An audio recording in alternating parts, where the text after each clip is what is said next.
Number 10, Henry Ruggs III. In November 2021, the former Las Vegas Raiders star Henry Ruggs III was involved in a terrible accident. According to reports, he was driving at nearly 156 miles per hour, or just under 251 kilometers per hour, and had consumed over twice the legal alcohol limit before slamming his vehicle into the rear of a Toyota RAV4. The car's fuel tank was split and a huge fireball ignited. The driver of the Toyota, a 23-year-old woman named Tina Tinter, and her dog were burned alive. Henry, on the other hand, sustained an injury on his leg and neck. Immediately after the accident, he was taken to the hospital, but just a day later, he was released from custody on $150,000 bond. The Las Vegas Raiders announced that they were letting Henry go thanks to his unacceptable conduct. The wide receiver was charged with multiple felonies, including driving while under the influence and reckless driving.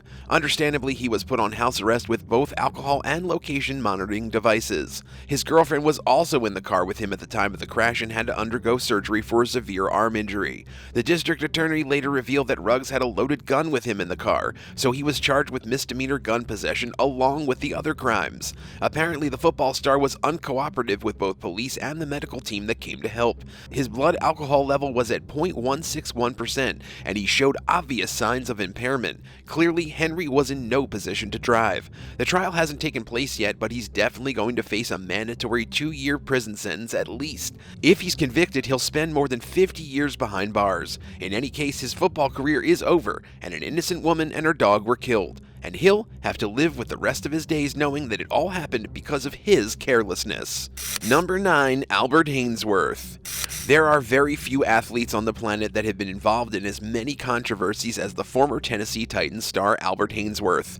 He seems to have absolutely no idea how to treat other human beings and has behaved inappropriately countless times.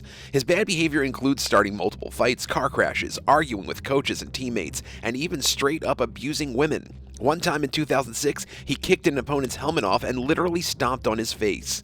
But perhaps the biggest controversy involving Albert happened back in 2011, when he was accused of sexually assaulting a cocktail waitress at the W Hotel in Washington, D.C. Apparently, he was so drunk and out of his mind that he groped her without consent. He later pleaded no contest to a misdemeanor assault charge and avoided a trial.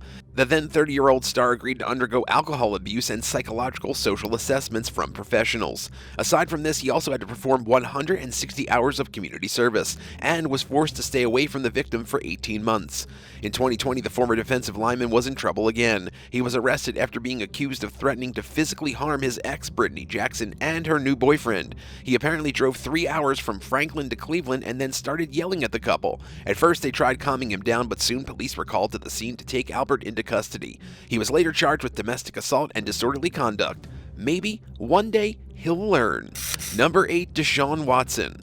Next up, we have the extremely disturbing case of DeShaun Watson. In 2021, the Cleveland Browns quarterback was accused of being sexually coercive and lewd during some massage appointments by 24 different women. 2 of them even claimed he sexually assaulted them. Watson denied all of these accusations and even settled 23 of the lawsuits. 2 different grand juries refused to indict him on the charges due to a lack of evidence, so he was allowed to walk scot-free. Surprisingly, he was suspended for only 6 games by Sue L. Robinson, the retired judge appointed by the NFL and the Players Association for overseeing player discipline. Understandably, people were outraged by this super lenient punishment and claimed it didn't address the magnitude of his crimes. Thankfully, the league appealed the decision and asked for an indefinite suspension for Watson. Later, Watson would agree to an 11-game suspension and a fine of $5 million. And of those $5 million, all of it went to the victims of sexual abuse. His contracts with sponsors like Nike and more have also been suspended. While Watson has publicly come out and denied these accusations, most people believe he's guilty and should be kept in prison for the rest of his life. Despite this, he's expected to return to the football field in December. Number 7, Aaron Hernandez. Former New England Patriots star Aaron Hernandez had an incredible early start to his career, and during his 3 seasons in the NFL, he impressed practically everyone. But no one knew his career would soon come to a shocking end, because in 2013 he was charged with killing his fiance's sister's boyfriend, Odin Lloyd. Odin was a semi-pro football player at the time, and Aaron's motive behind the murder is still unknown. Apparently, Hernandez and 2 of his friends picked Lloyd up, drove him to an empty parking park and shot him 6 times. No witnesses or murder weapons were found at the scene, but the prosecution convinced the jury that Hernandez planned the murder. Closed-circuit television footage showed the star holding a gun outside his home just a few minutes after Lloyd was killed. Aaron's lawyers claimed he was only an innocent bystander and had not actually committed any crimes, but the jury wasn't buying it. Unsurprisingly, he was sentenced to life in prison without the possibility of parole. In a turn of events in April 2017, Aaron took his life while serving his sentence. He was just 27 years old and had a long time left behind bars before justice would have been served. It was later revealed that he was suffering from chronic traumatic encephalopathy due to multiple concussions he received during his football career. CTE is a degenerative brain disease that causes mood swings as well as cognitive confusion. Do you have a favorite NFL team? Tell us in the comments below and hit that subscribe button while you're at it. Number 6. Ray Carruth. In 2001, former Carolina Panthers wide receiver Ray Carruth was involved in a shocking and brutal incident. He was convicted for conspiracy to commit murder against his pregnant girlfriend and their unborn child. According to the hitman's testimony, Carruth wanted his son dead so he wouldn't have to pay child support. The poor woman, Sharika Adams, was severely injured and died over a month later after delivering the baby. The child, a boy named Chancellor Lee Adams, was born prematurely with permanent brain damage and cerebral palsy. As for Carruth, he posted $3 million bail after the shooting and was let back out into the world under the strange condition that, if either his child or Sharika died, he would be forced to turn himself in. And after Sharika passed, he became a fugitive. He was later found hiding inside a car trunk outside a hotel in Tennessee, surrounded by candy bars and jars of his own pee. He was sentenced to 19 years in prison, and in 2018, he walked out of prison after serving his time. He has since publicly apologized to the victim's family and has promised to stay as far away from his son as possible. As for Chancellor, the boy lives with his grandmother and recently graduated from high school. Number 5. DONTE STALLWORTH. Remember folks, don't drink and drive. It can have deadly consequences. In 2009, DONTE STALLWORTH, a football athlete who played in the NFL for 10 years, was driving under the influence. He accidentally slammed into Mario Reyes, the 59-year-old man who was just quickly crossing the street to try and catch a bus. Sadly, Mario succumbed to his injuries despite receiving immediate medical attention. DONTE later pled guilty to DUI manslaughter, and while he could have been sent to prison for 15 years, he was only sentenced for 30 days. He also settled with the family and bought his way out of the lawsuit.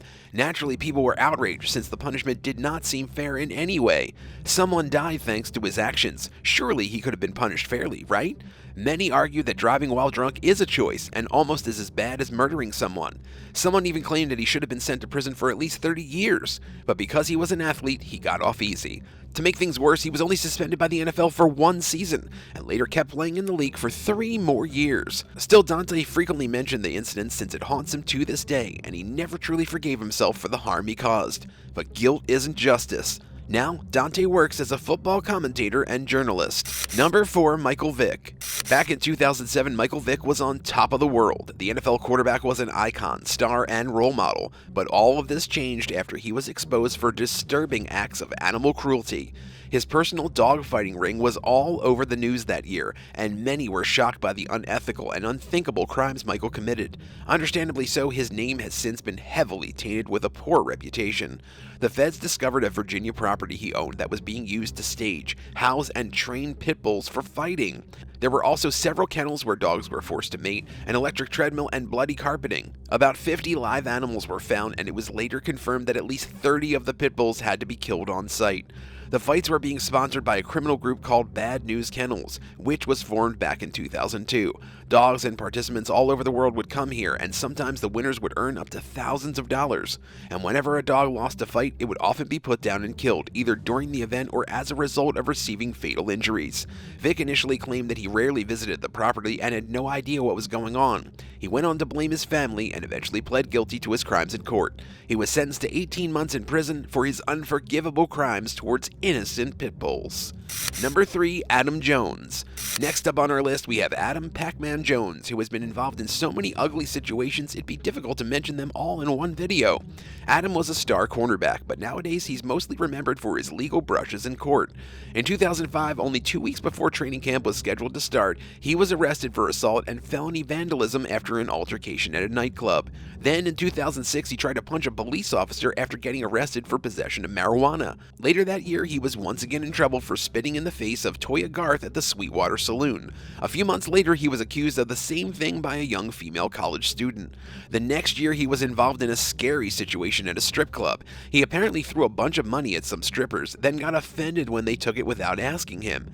3 people, including 2 security guards, were shot outside the club, and although Jones wasn't actually the shooter himself, they filed a lawsuit against him. He had to pay around $11.6 million in damages and also had to serve a year on probation. Most recently, in 2021, he was convicted of assault after getting into a bar brawl. He had to spend 30 days in prison, even though he maintained the story that he was only acting in self-defense. His history, though, would claim otherwise. Number 2, Lawrence Taylor. Former Giants linebacker and NFL Hall of Famer Lawrence Taylor had frequent run-ins with the law thanks to his cocaine addiction. He was often in trouble and was never really what you'd call a law-abiding citizen. But the most serious incident happened in 2010 when he was accused of statutory rape by Christina Fierro. Reportedly, he beat and sexually assaulted the 16-year-old call girl in a New York hotel room. Christina said that she repeatedly asked him to stop because she was scared, but he just overpowered her and continued with the act. Apparently, she didn't even know who or where she was when she came to his room. He admitted that he had sex with her but claimed she had lied to him and told him she was 19. He pled guilty to misdemeanor criminal charges of sexual misconduct and patronizing an underage prostitute, but said if he had known her real age, he would not have had intercourse with her. He served 6 years of probation for the crime and is now a registered sex offender in the United States. He currently lives in Florida and has 4 children. Weirdly enough, one of his sons, Lawrence Taylor Jr., was actually arrested for child molestation in 2013. Looks like the apple doesn't fall far from this tree. Number 1, PHILLIP Adams. Adams had a decent run in football until injuries ended his career. The athlete from South Carolina played for multiple teams, including the San Francisco 49ers, Oakland Raiders, and the New England Patriots. When his career was cut short, the 32-year-old had lots of physical and emotional struggles that would sit with him for the rest of his life. In April 2021, Adams shot 6 people at a home in Rock Hill, South Carolina, killing 5 on the spot and fatally injuring the 6th.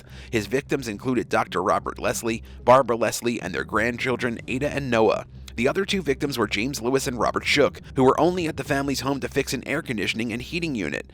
Adams had a standoff with the police the next day, which ended with him killing himself.